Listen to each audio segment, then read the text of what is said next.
नमस्कार, बहुत स्वागत है आपका। प्राइम डिबेट देख रहे हैं आप, आपके साथ में जेपी शर्मा। कल 3 मंत्रियों की मंत्रिमंडल से बर्खास्तगी के बाद देर रात कांग्रेस के बागी विधायकों को नोटिस दिया गया, 3 दिन में जिसका जवाब मांगा गया और इसके बाद इन विधायकों की मुश्किलें बढ़ी हुई मानी जा रही हैं। कानूनी विकल्पों में जवाबी कार्रवाई का रास्ता देखा जा रहा है। इस बीच आज पार्टी ने एक बार और सचिन खेमे से मुख्यधारा में लौटने की अपील की। इस बीच सचिन पायलट ने आज भी अपनी चुप्पी नहीं तोड़ी। सुबह 10 बजे उनकी प्रेस कॉन्फ्रेंस एक्सपेक्टेड थी, लेकिन इसे स्थगित कर दिया गया। मुख्यमंत्री ने आज खुद कहा और बहुत तल्खी से कहा कि सबूत हैं कि खरीद फरोख्त की कोशिशें हुई हैं, सरकार को गिराने की साजिशें रची गई हैं। इस सब के बीच अब नजरें इस बात पर टिकी हैं कि जो नोटिस दिए गए हैं उनका ताज़ा घटनाक्रम पर क्या असर पड़ेगा, क्या कोई असर पड़ेगा। इसको समझने की और भी कोशिश करेंगे और बाकी के तमाम पहलू जो हैं उन पर भी चर्चा करेंगे। पहले आज का दिन भर का राउंडअप इस रिपोर्ट के जरिए।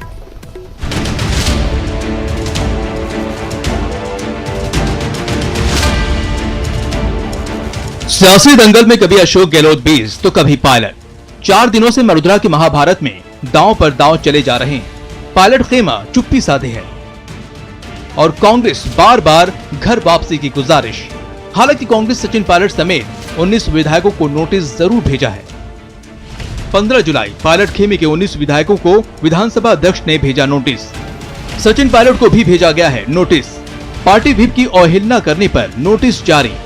बागियों से 17 जुलाई तक मांगा गया है जवाब। बीजेपी में नहीं जाऊंगा पायलट का बयान आते ही आरोप प्रत्यारोपों का दौर चलता रहा। भारतीय जनता पार्टी के किसी भी नेता से वार्तालाप और चर्चा बंद कर दीजिए और परिवार के सदस्य की तरह अपने घर वापस जयपुर लौट आइए। रास्ते से भटके हुए हर कांग्रेस विधायक को मेरी ये राय है कि परिवार के सदस्य को कभी वापस परिवार में आने से गुरेज नहीं करना चाहिए। इस बात का निर्णय करें कि मेरी पार्टी मीटिंग में कौन आया और कौन नहीं आया, ये व्हिप नहीं है। व्हिप तो केवल विधानसभा की कार्रवाई में जहां कहीं भी अगर कोई व्यक्ति उसकी अवहेलना करता है अपने अधिकृत व्हिप की, तो उसकी पालना का और उसके खिलाफ एक्शन लेने का तो विधानसभा सचिवालय को और अध्यक्ष को पूरा अधिकार है। लेकिन पार्टी के उस विधानसभा के परमिसेज के बाहर कोई भी एक्टिविटीज पार्टी करती है, उसके कारण से किसी के खिलाफ का एक्शन कानूनी नहीं। चलिए अब एक बार आपको पूरा घटनाक्रम दिखाते हैं। 12 जुलाई से कैसे कैसे सियासी घमासान चलता रहा। 12 जुलाई गुरुग्राम के एक होटल में पायलट समर्थक विधायक पायलट खेमे का दावा, अल्पमत में गहलोत सरकार। संकट सुलझाने दिल्ली से जयपुर भेजे गए 3 बड़े नेता। गहलोत के घर विधायकों की परेड। गहलोत को 109 एमएलए के समर्थन का दावा। 13 जुलाई जयपुर में कांग्रेस विधायक दल की बैठक। कैमरे के सामने अशोक गहलोत ने किया शक्ति प्रदर्शन। विधायक दल की बैठक में नहीं पहुंचे सचिन पायलट। व्हिप के बावजूद कांग्रेस ने पायलट पर नहीं लिया एक्शन। कांग्रेस ने सचिन पायलट से की बातचीत की अपील। पायलट का दावा, गहलोत के पास सिर्फ 84 विधायक। पायलट खेमे ने देर शाम अपने विधायकों का जारी किया वीडियो। 14 जुलाई कांग्रेस ने फिर बुलाई विधायक दल की बैठक। सचिन पायलट से विधायक दल की बैठक में आने की अपील, फिर भी अड़े रहे सचिन पायलट, बैठक में नहीं पहुंचे। कांग्रेस विधायक दल की बैठक में बागियों के खिलाफ प्रस्ताव पारित। बागियों पर अनुशासनात्मक कार्रवाई का प्रस्ताव पारित। राजस्थान में कांग्रेस ने 3 मंत्रियों को हटाया। सचिन पायलट की गहलोत कैबिनेट से छुट्टी। विश्वेंद्र सिंह और रमेश मीणा भी हटाए गए। कांग्रेस प्रदेश अध्यक्ष पद से हटाए गए पायलट। गोविंद सिंह डोटासरा बने पीसीसी के चीफ। लेकिन अभी पिक्चर बाकी है और पूरी नजर पायलट के अगले कदम पर है। Bureau report, news 18 network. चलिए बहस की शुरुआत करते हैं। हमारे साथ स्टूडियो में सुरेश जैन साहब हैं। आप राजनीतिक विश्लेषक के तौर पर इस बहस में हैं। रामलाल शर्मा जी हैं हमारे साथ, भारतीय जनता पार्टी के विधायक। वरुण पुरोहित साहब हैं, आप कांग्रेस विचारक हैं। श्याम सुंदर शर्मा जुड़े हुए हैं, वरिष्ठ पत्रकार। हमारे संवाददाता गोवर्धन चौधरी और हमारे संवाददाता अभिषेक आड़ा दिल्ली से हमारे साथ जुड़े हुए हैं। अभिषेक, सबसे पहले आपके पास आ रहा हूँ। अभिषेक, आपको मेरी आवाज़ आ रही है? जी बिल्कुल आ रही है आपकी आवाज़।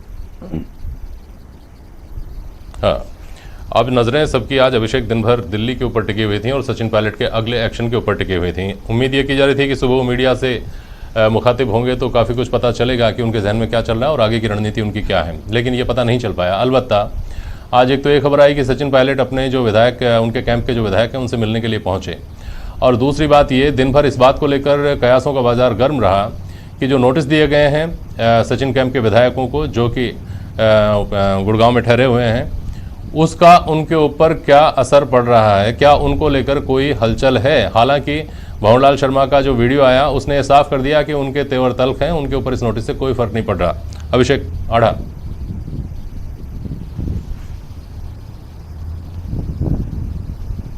देखिए, इसमें दो तीन चीज़ें हैं। यहाँ लुटियन में आज जो पिछले 2 दिन से सरगर्मियाँ थी वो बड़ी आज शांत रही।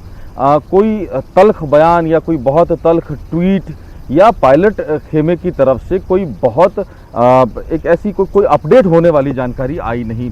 सबको इंतज़ार था कि सुबह वो प्रेस के सामने आएंगे, मीडिया के लोगों से बात करेंगे, अपनी बात पहुंचाएंगे। पहले 10:30 बजे का टाइम था, उसके बाद वो 12 बजे का हुआ, उसके बाद अब ये कहा गया कि वो शायद कल आएँ। यहाँ जो राजनीति के जानकार या जो एक्सपर्ट्स की राय माने तो अब पायलट जो है, वो जो पायलट खेमा है वो अब कहीं देरी करता हुआ नज़र आ रहा है। और जो अशोक गहलोत जो लेके बैठे हैं, जो उनके समर्थन में जो विधायक हैं, वो एग्रेसिवली फ्रंट फुट पर खेल रहे हैं। और सचिन खेमा जो कि 2 दिन पहले तक बड़ा ऐसा माना जा रहा था कि शायद सरकार गिर जाएगी, वो अपना अलग दल बना लेंगे, बीजेपी के साथ चले जाएंगे, वो पिछड़ते हुए नज़र आ रहे हैं। अब आज सचिन पायलट गए थे मानेसर में, वो करीब 2-2.5 घंटे से ज़्यादा समय वहाँ विधायकों के साथ होटल ITC ग्रैंड में रहे। 3 गाड़ियों का काफिला था, 3 गाड़ियाँ लेके गए थे और स्विफ्ट गाड़ी में वो खुद बैठे हुए थे और बड़ी तेज़ी से गाड़ियाँ अंदर गई और उतनी ही तेज़ी से बाहर आई करीब 2.5-3 घंटे बाद में। तो अब वो एक चुप्पी सी हो गई है पायलट खेमे की तरफ से, और वो पायलट खेमे की जो चुप्पी है वो अब खल भी रही है पायलट खेमे, क्योंकि अभी शाम को एक इस तरह की जानकारी सामने आई, हालांकि उसकी कोई पुष्टि नहीं हो पाई। पायलट खेमे की तरफ से मना भी किया गया कि ये गलत जानकारी है। एक ऐसी खबर आई कि 2 विधायक जो हैं वो जयपुर के लिए रवाना हो गए हैं और वो वहाँ पर कभी भी जाके और सरकार बनाने में सहयोग दे सकते हैं, सरकार को समर्थन दे सकते हैं। हालांकि वहाँ यहाँ पर जो विधायक बैठे हैं उन्होंने मुझे किसी अपने रिलेटिव के ज़रिए फ़ोन करवा के जानकारी दी कि ये खबर गलत है। हालांकि इस बात का कोई प्रमाण उन्होंने नहीं दिया कि ये खबर गलत है, लेकिन चूंकि फेयरमाउंट होटल तक ऐसा कोई नए विधायक पहुंचने की जानकारी भी नहीं आई है तो माना जा सकता है कि खबर गलत है। तो अब इंतज़ार है कि पायलट खेमा करेगा क्या और अब और कितनी देर करेगा। तो अब इंतज़ार के अलावा दिल्ली में कुछ भी नहीं हो रहा है। जी अभिषेक, एक स्पेसिफिक इनपुट तो नहीं होगा हालांकि इस मामले में, लेकिन बातें जो छनकर आती हैं उससे बहुत सारे अंदाजे लगाए जाते हैं। उसमें यह है कि सबकी नज़र इस बात पर है कि क्या कार्रवाई के बाद में सचिन पायलट खेमा इस बात का दरअसल इंतज़ार कर रहा था कि मान मनोबल होगी और कार्रवाई के बाद में उनको ये क्लियर हो गया है कि नहीं, अब वापसी के रास्ते तो बंद हो चुके हैं, इसलिए आप जो करें कि खामोशी सी छा गई है वो है, या फिर यह किसी लार्जर प्लान का हिस्सा है उनकी ये खामोशी और ये ठहराव?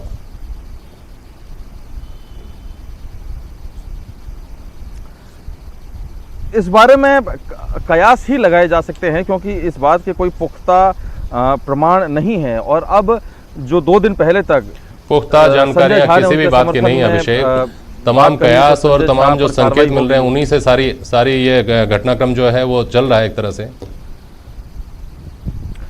बिल्कुल बिल्कुल, लेकिन मैं ये कह रहा हूँ कि अब जो जानकारी जो कांग्रेस की तरफ से अगर हम जो हिंट मिल रहे हैं वो देखें कि संजय झा पर कार्रवाई कर दी गई। कपिल सिब्बल ने कहा था, कपिल सिब्बल अब खामोश हैं। सलमान खुर्शीद आगे होकर आए हैं और उन्होंने कहा कि पायलट को जल्दबाजी नहीं करनी चाहिए थी। तो अब कांग्रेस भी जो एक डिफेंसिव मोड में दिख रही थी वो अब एग्रेसिव मोड पर खेल रही है। अब जो बयान आ रहे हैं, दिग्विजय सिंह का एक बड़ा चर्चित आज ट्वीट रहा जब दिग्विजय सिंह ने कहा कि कहीं ये पूरा मामला रिवर्स स्विंग तो नहीं हो जाएगा, और उसके बाद में ही ये बात कही जाने लगी कि कहीं बीजेपी के जो विधायक हैं वो तो अशोक गहलोत के संपर्क में नहीं है, क्या अशोक गहलोत बीजेपी में कहीं तोड़फोड़ तो नहीं करने की प्लानिंग कर रहे हैं। क्योंकि जिस जबरदस्त रणनीति से अशोक गहलोत ने ये पूरा ऑपरेशन इस पूरे ऑपरेशन को अंजाम दिया है, उसे देख के अब कुछ भी किसी भी तरह की संभावना से इनकार नहीं किया जा सकता है। जेपी जी। बिल्कुल ठीक है, बिल्कुल ठीक है। श्याम सुंदर शर्मा जी, श्याम सुंदर शर्मा, आप मुझे सुन पा रहे हैं ना? सुन रहे हैं जेपी? आ रही है आवाज जेपी को? कल दोपहर तक की परिस्थिति और कल दोपहर बाद की जो परिस्थिति है श्याम सुंदर शर्मा, उनमें ज़मीन आसमान का फ़र्क है। जब कांग्रेस पार्टी एक्शन के मोड़ पे आई और एक्शन लेना शुरू किया, मंत्रियों की बर्खास्तगी हुई और देर रात नोटिस चस्पा किए गए। इसके बाद आज दिन भर इस तरह के कयास लगाए जा रहे थे, जैसा मैं अभिषेक आड़ा से बात कर रहा था, कि इससे मनोवैज्ञानिक दबाव महसूस करेंगे सचिन कैंप के विधायक। लेकिन जैसी प्रतिक्रिया भंवरलाल शर्मा, जो मुझे लगता है कि उस कैंप के एक पिलर हैं, उनकी जिस तरह की प्रतिक्रिया आई, उससे लगता है कि उनके तेवर तल्ख हैं, लेकिन साथ ही उधर कोई एक्शन भी नहीं है जिससे ये लगे कि ठीक है, उनको इस बात की परवाह नहीं है, वो तो ये करने जा रहे हैं। ऐसी भी कोई चीज़ सामने दिखाई नहीं दे रही है। श्याम सुंदर शर्मा, कैसे समझें इसको?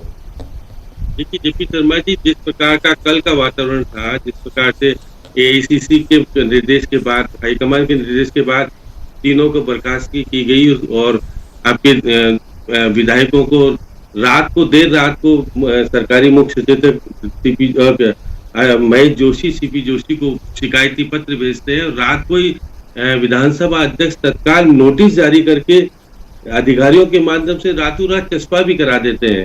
ये देखिएगा, विधानसभा अध्यक्ष को इतनी जल्दबाजी में सब करने की जरूरत नहीं पड़नी चाहिए, क्योंकि विधानसभा को कोई शिकायत आती है तो उसका लीगली तरीके से परीक्षण कराया जाता है। उसके बाद विधानसभा अध्यक्ष सुबह तक का भी इंतजार नहीं किया, क्योंकि उनको लीगली तरीके से कोई राय नहीं मिल जाए, वो इस नोटिस के खिलाफ सुप्रीम कोर्ट में नहीं चले जाएं, इसलिए समय नहीं मिले।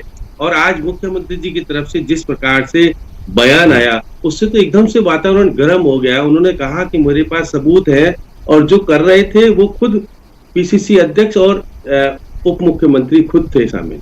तो ये कह करने के बाद फिर उसके बाद कुछ देर बाद ही सुरजेवाला का बयान आता है कि आप अपने परिवार के सदस्य हैं, लौट आइए। तो बार बार बदलना करना, सारी बातें होना, उससे साफ संकेत हो रहा है कि देखिएगा कि कांग्रेस हाईकमान पब्लिकली कह देना चाहता है कि सचिन पायलट को हम खोना नहीं चाहते। अब वो किस तरह का वातावरण करना चाहते बात है। लेकिन देखिए, मेरी बात सुनिए कि आप सचिन पायलट के पास पूर्व विधानसभा अध्यक्ष दीपेंद्र सिंह शेखावत भी मौजूद है। भंवरलाल शर्मा जी की बात मत कीजिए। भंवरलाल शर्मा जी तो कई बार विधायकों को खरीद फरोख्त में और सारी चीजें उनके पर सरकार, भैरू सिंह जी की सरकार गिराने का भी, शशि दत्ता जी को पटाने का, करने का बहुत सारे आरोप भी उनके पर सिद्ध थे, लेकिन उनकी बात नहीं। लेकिन बाकी जो लोग हैं, बहुत सारे विधायक सिंसियर विधायक हैं जो कि कांग्रेस समर्थित है, उनका तो हम कांग्रेस के खिलाफ नहीं है, हम तो मुख्यमंत्री अशोक गहलोत के खिलाफ है। और सीधी लड़ाई सचिन पायलट भी मुख्यमंत्री के खिलाफ लड़ रहे हैं। और मुख्यमंत्री भी कहते हैं कि देखिए, पार्टी गति में, अब उन्होंने कहा सुरजेवाला ने, आप आइए विधायक दल की बैठक में, आप अपना यहाँ तय कीजिए कि मेरे पास इतने मत है और आप निर्णय कर लीजिए, नेता चुनने का अधिकार आपको मिल जाएगा, क्योंकि आप पार्टी के प्रदेश अध्यक्ष थे पहले, अब प्रदेश नहीं तो भी आपके पास विधायकों की संख्या है, तो आपको निर्णय करने का अधिकार है, क्योंकि विधायक दल की बैठक हो रही है, उसमें तय कीजिए, जिसके पास बहुमत होगा वो नेता बनेगा। ये आज उन्होंने कहा, खुलकर के कहा। तो इससे स्पष्ट हो रहा है कि जिस तरह की स्थितियां बन रही है, लेकिन विधानसभा अध्यक्ष का जो प्रतिक्रिया इतनी जल्दीबाजी में देना करना, और क्योंकि हो सकता हो कि सुप्रीम कोर्ट इस नोटिस पे ही रोक लगा दे, क्योंकि लीगली तरीके से जिस तरह का एंटी जो डिफेक्शन बिल है उसमें ये बात तो सही है कि सरकारी, ठीक है, हाँ देखिए, सरकारी मुख्य सचेतक ने शिकायत की है विधानसभा अध्यक्ष को, लेकिन उस शिकायत को इतना गंभीर मान के तत्काल नोटिस जारी कर देना, लीगली तरीके से कोई परीक्षण नहीं कराना, और रात को 12 बजे निश्चित तौर पर रणनीति का एडीएम के माध्यम से करें। ठीक है, मैं वापस आता हूं श्याम जी आपके पास। हाँ ठीक है। और इस नोटिस को लेकर, इस नोटिस के प्रभाव क्या हो सकते हैं, इसको लेकर के अलग अलग तरह की थ्योरी जा रही है। गोवर्धन चौधरी, आप मुझे सुन रहे हैं क्या? इस नोटिस को लेकर सरकारी खेमा किस तरह की उम्मीद कर रहा है? ये बात मैं इसलिए पूछ रहा हूँ आपसे कि आज दिन भर कयास ये लगाए गए हैं कि इस नोटिस से एक साइकोलॉजिकल प्रेशर महसूस करेगा सचिन का कैंप, और साथ ही रणदीप सुरजेवाला ने दोपहर में आकर जो प्रेस कॉन्फ्रेंस की, वो भी इसीलिए की, बताते हैं कि इसके बाद अगर किसी विधायक का मन बदला हो इस बात से कि कार्रवाई हुई है, कड़ी कार्रवाई हुई है, मंत्री पद से बर्खास्त कर ही दिया गया है, नोटिसेस दिए जा रहे हैं, क्या पता सदस्यता ही खत्म हो जाए, आगे क्या होगा कोई नहीं जानता, और ये सोचकर कोई वापस आ जाए। गोवर्धन चौधरी,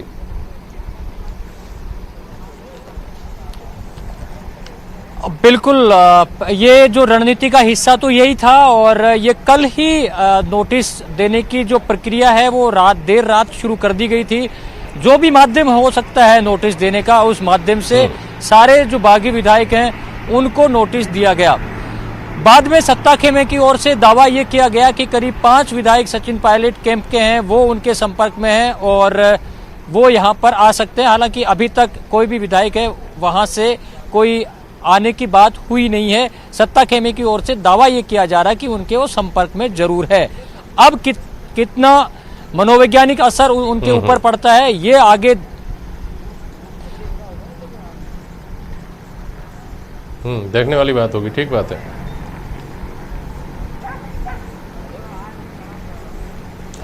तो ये सारी चीजें छोरी चल रही हैं। दूसरी तरफ जो जिस तरह के बयान आ रहे थे, बीच में कभी कठोर संदेश दिया जा रहा था, बीच में रणदीप सिंह सुरजेवाला की ओर से फिर कहा गया कि दरवाजे खुले हैं, अविनाश पांडे की ओर से भी ये चीजें कही गई। तो जो ऑब्जर्वर्स हैं उनको ये लग रहा है कि बीच बीच में रणनीति बदल करके शायद टेस्ट किया जा रहा है कि वहां उस खेमे से क्या जवाब आता है।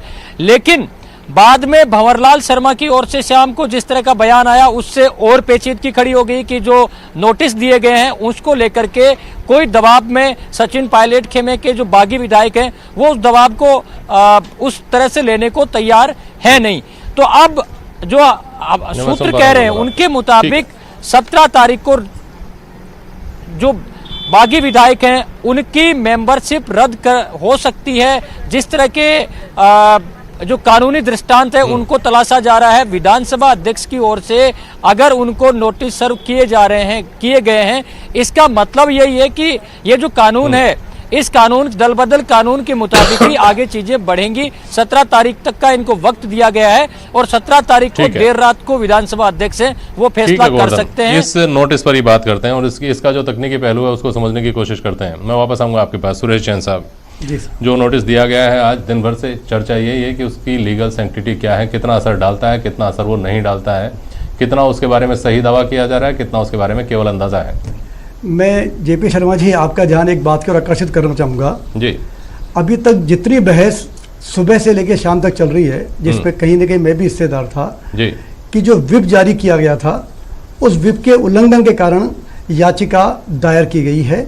और अभी जैसे गुलाब चंद जी कटारिया ने कहा कि सदन के बाहर विप की कोई कीमत नहीं है, अगर कोई उसका उल्लंघन करता तो सदस्यता समाप्त नहीं हो सकती। लेकिन इसका कारण यह था किसी ने भी उस रिट याचिका को नहीं पढ़ा है जो दल विरोधी कानून के तहत महेश जोशी जी ने स्पीकर साहब को दी है।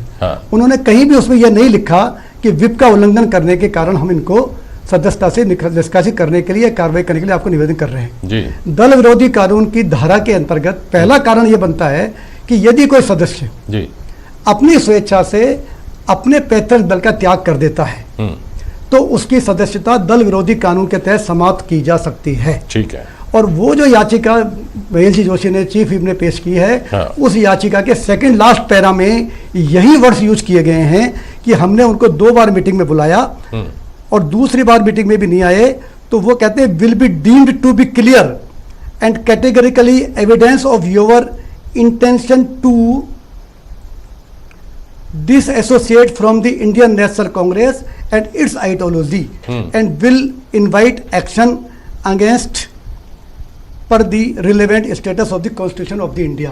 तो relevant status क्या Constitution of India का दल विरोधी कानून क्या कहता है, 10वीं अनुसूची क्या कहती है कि यदि आपने स्वेच्छा से अपनी पार्टी छोड़ दी है, जो वो कह रहे हैं कि उन्होंने हमको 2 बार उनको नोटिस दिए, ये भी कहा कि आप मीटिंग में नहीं आएंगे तो आपके खिलाफ कार्रवाई की जाएगी, वो मीटिंग में नहीं आए तो ये माना जाए कि उन्होंने स्वेच्छा से अब वो कांग्रेस पार्टी के साथ एसोसिएट होना नहीं चाहते। यदि ये पॉइंट बनता है तो ये रिट पिटीशन बिल्कुल सही दायर हुई है। विधानसभा सचिवालय ने या स्पीकर ने जो उनका नोटिस जारी किए हैं वो बिल्कुल रूल्स के तहत किए हैं और दल विरोधी कानून के तहत किए हैं। और यदि इसका गंभीरता पूर्वक जवाब नहीं मिला तो विधानसभा अध्यक्ष को ट्रिब्यूनल के पदाधिकारी के रूप में या जज के रूप में इस पिटीशन का निस्तारा एक तरफा करने की पावर है। वो कुछ भी डिसीजन ले सकते हैं। इसलिए इससे पहले जो बहस हो रही थी कि विप पर हो रहा है, विप पर हो रहा है, उसके कारण इस रिट पिटीशन को बहुत साधारण माना गया था, लेकिन ये साधारण नहीं है, ये सीरियस मैटर है। और विधानसभा स्पीकर को जो कारण दिया गया है, यदि कोई जवाब नहीं आता है, वो प्रेजेंट नहीं होते हैं, तो स्पीकर महोदय एक तरफा कार्रवाई सीपी जोशी की बयान को सुन करके, उस पार्टी के तर्कों को सुन करके अपना डिसीजन ले सकते हैं, जो सदस्यों के खिलाफ भी जा सकता है। जैन साहब, दो बातें आपने कही इसमें महत्वपूर्ण। एक बात तो जो आपने 10th शेड्यूल का जो आपने हवाला दिया, जिसमें आपने कहा कि अपनी इच्छा से जी क्या टीवी पर की गई अपील और उसके जवाब में उन लोगों की तरफ से प्रतिक्रिया का नहीं आना या उनका कैंप में नहीं लौट जाना अपनी इच्छा से दल का त्याग कर देने की श्रेणी में आ जाएगा? नहीं, ये एक बहस का विषय है, ये वह लीगल है, वो एक कोर्ट की तरह चलती है। स्पीकर वह जज होते हैं, जो संबंधित सदस्य वो अपने वकीलों को ले जा सकते हैं, हाई कोर्ट, सुप्रीम कोर्ट, किसी के भी वकील को ले जा सकते हैं, हाँ। रिट पिटीशन कर सकते हैं, वो बहस का विषय है। प्रेमा फेसी जो तर्क रखा गया है, मामला बनता है, वो ये रखा गया है, मामला बनता है। जो आज सुबह से कहा जा रहा था कि विप अगर प्राइवेट उन्होंने अपने विधायक दल की बैठक के लिए विप जारी किया है, तो उस विप की कोई बाध्यता नहीं है, वो एंटी डिफेक्शन लॉ के दायरे में नहीं ले आती है, लेकिन अभी आ रहा है ये, अब ये इस तरीके से आता है। आप मेरा ये मानना यह है कि इस बहस को इस दिशा में मोड़ा जाना चाहिए। हाँ जी, कि वो जो रिट पिटीशन दायर की गई है, वो जो लिखा गया उसके हिसाब से यदि स्पीकर महोदय सोचते हैं तो बिल्कुल सही दायर की गई है और एंटी डिफेक्शन बिल के तहत उनकी सदस्यता जा सकती है। लेकिन यदि वो इसका जवाब देते हैं, जैसे आपने कहा कि इच्छा से दिया नहीं दिया, एक लाइन का जवाब दे दिया, हमने कांग्रेस की सदस्यता नहीं छोड़ी है, देन वो बहस का विषय है। फिर आरोपी पक्ष याचिकाकर्ता को सिद्ध करना पड़ेगा कि नहीं, इनके ये कारण हैं, ये लक्षण ये दिखाते हैं, ये एक्टिविटीज ये दिखाती है कि इन्होंने कांग्रेस छोड़ दी है। वो ये बताएंगे कि हमने छोड़ी या नहीं छोड़ी। कई बार क्या होता है कि जो दिखता है वो कागजों में सिद्ध करना मुश्किल हो जाता है। लेकिन आप भी जानते हैं कि जब जुडिशरी निर्णय करती है, न्यायाधीश निर्णय करते हैं, तो बहुत सारी बार उसकी इतर भी निर्णय करते हैं। मैं आपको एक उदाहरण देना चाहूंगा। एक रिट पिटीशन विधानसभा में दायर हुई थी, जब निर्दलीय सदस्यों को मंत्री बनाए जाने पर उनके खिलाफ दायर हुई कि इन्होंने तो कांग्रेस पार्टी ज्वाइन कर ली है, इसलिए इनकी सदस्यता जानी चाहिए। उस पर उन सदस्यों ने अपना जवाब दिया कि नहीं, हमने पार्टी ज्वाइन नहीं करी है, मंत्री तो कोई भी बन सकता है, सहयोगी दल का भी बन सकता है, और भी बन सकता है। तो इसी तरीके से वो जवाब इनको देना ही होगा। जवाब ना देने पर एक तरफा कार्रवाई होने की संभावना बनेगी, एक बात। दूसरी बात, जो निर्दलीय सदस्य अभी हैं, पिछले दिनों जब अखबार में यह आया था कि 3 सदस्यों को कांग्रेस पार्टी ने अपनी असंबद्ध सदस्य घोषित कर दिया है, जो आप सबने पढ़ा होगा, जिनमें कुलवीर सिंह जोजावर और 2 सदस्य अन्य थे। बाकी सदस्यों को वो संबद्ध सदस्य या एसोसिएट मेंबर मान रहे हैं। ये भी एक प्रश्न पैदा होता है, यदि निर्दलीय सदस्यों के खिलाफ रिट याचिका दायर करती है कोई पार्टी, तो ये भी एक प्रश्न पैदा होगा कि एसोसिएट मेंबर का क्या अर्थ है। ठीक है, क्या उन्होंने कहीं कांग्रेस पार्टी ज्वाइन तो नहीं कर रही है। आप जो एक्टिविटी की बात कर रहे हैं, तो आप देखेंगे निर्दलीय सदस्य बाड़ेबंदी में भी हैं और स्पष्ट नजर आ रहा है कि उन्होंने कांग्रेस ज्वाइन करी है, लेकिन बात वही है, डॉक्यूमेंट्स में नहीं है, तो स्पीकर उनके खिलाफ डिसीजन नहीं कर सकते। लेकिन ये बहस का विषय है। ठीक है, दूसरी बात आपने और कही, मैं एक बार और आपके पास आ रहा हूँ। एक बात आपने और कही कि कुछ भी निर्णय कर सकते हैं स्पीकर। वो कुछ भी क्या हो सकता है? निलंबन, निष्कासन, उनको अयोग्य स्पीकर के पास वो 1-2 ही निर्णय है, याचिका खारिज करना, याचिका स्वीकार करना। याचिका स्वीकार करते हैं तो वो सदस्यों को उनकी सदस्यता से वंचित कर सकते हैं, पहली बात। दोबारा वो सदस्यों को एक दोबारा नोटिस जारी कर सकते हैं कि आपने 3 दिन में जवाब नहीं दिया, कोई बात नहीं, आपको पुनः एक अवसर दिया जाता है कि अब अगले 5 दिन में, 2 दिन में, 1 दिन में, 10 दिन में आप जवाब दीजिए। ये उनके पास सेकेंड ऑप्शन है। लेकिन ये डिपेंड इस बात पे करेगा कि माननीय अध्यक्ष महोदय जब उस कुर्सी पर बैठते हैं, न्यायाधिपति वाली कुर्सी पर, तो उनकी सोच क्या है, उनके सामने जो प्रेजेंटेशन होगा वादी पक्ष का, याचिकाकर्ता का, वो कितना स्ट्रांग है और वो उन तर्कों से कितने सहमत होते हैं। श्याम सुंदर शर्मा, सुरेशन जैन साहब के इनपुट के बाद तो ये पूरा मामला बदलता हुआ लग रहा है। बेहद महत्वपूर्ण बात है, और आप चूंकि तकनीकी समझ रखते हैं, पूरा जीवन आपका विधानसभा की सेवा में गुजरा है, तो दिन भर से लड़ाई तो चल रही थी विप की, कि विप को लेकर याचिका दायर की गई है, विप को लेकर नोटिस दिए गए हैं, और दरअसल स्थिति तो दूसरी है। श्याम सुंदर शर्मा, तो मामले को एकदम दूसरी दिशा में मोड़ देती है। देखिए जेपी शर्मा जी, मैंने कहा कि विधानसभा अध्यक्ष को शिकायत की है और बाकायदा सरकारी मुख्य सचेतक ने ये आरोप लगाया है कि क्योंकि सरकार को गिराने की साजिश करी जा रही थी, इसलिए बैठक बुलाई जा रही है।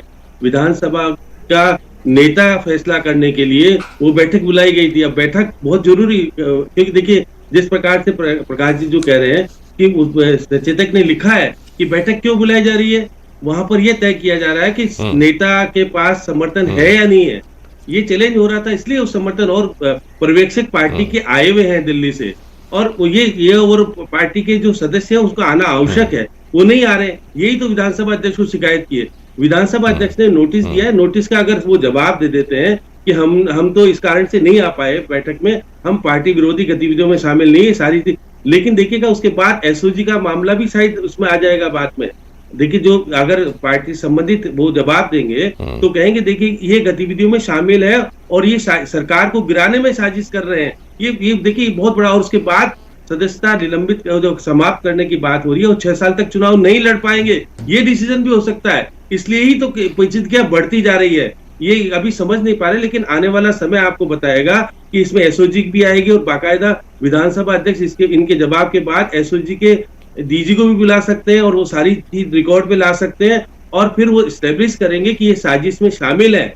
और उसके बाद इसका याचिका का अर्थ जो निकलेगा वो है कि आपको विधानसभा अध्यक्ष 6 साल के लिए आगे चुनाव नहीं लड़ने के लिए निर्णय भी ले सकते हैं। यही तो महत्वपूर्ण चीज है। जब भी तो इस बात में इसमें बहुत ज्यादा पेचीदगियां आपको दिख नहीं रही है अभी, लेकिन आने वाले समय में निश्चित रूप से जो 19 सदस्य हैं उनके लिए संकट खड़ा करेगा। क्योंकि आप देखिएगा कि जो कर्नाटक में हुआ था या बाकी जगह जो हुआ था, वो यहाँ पर बहुत पेचीदगियों के साथ सही तरीके से निर्णय हो जाएगा, तो फिर उसको चैलेंज करते रहिए। बाद में चैलेंज होता रहता है। एक बार हो जाने के बाद देखिए, यही तो उलझाना चाहते हैं मुख्यमंत्री जी बड़े तरीके से सारी चीजों, वो भी एक्सपर्ट की तरह से राय लेकर। श्याम जी कुछ बात जोड़ना चाह रहे हैं? सुरेश चंद्र जैन साहब बोलिए। मैं सिर्फ इतना सा कहना चाह रहा था कि साजिश रचने के कारण आपराधिक कार्रवाई की जा सकती है, उसके खिलाफ दल बदल विरोधी कानून के तहत कोई कार्रवाई नहीं की जा सकती। टेक्निकल बात है।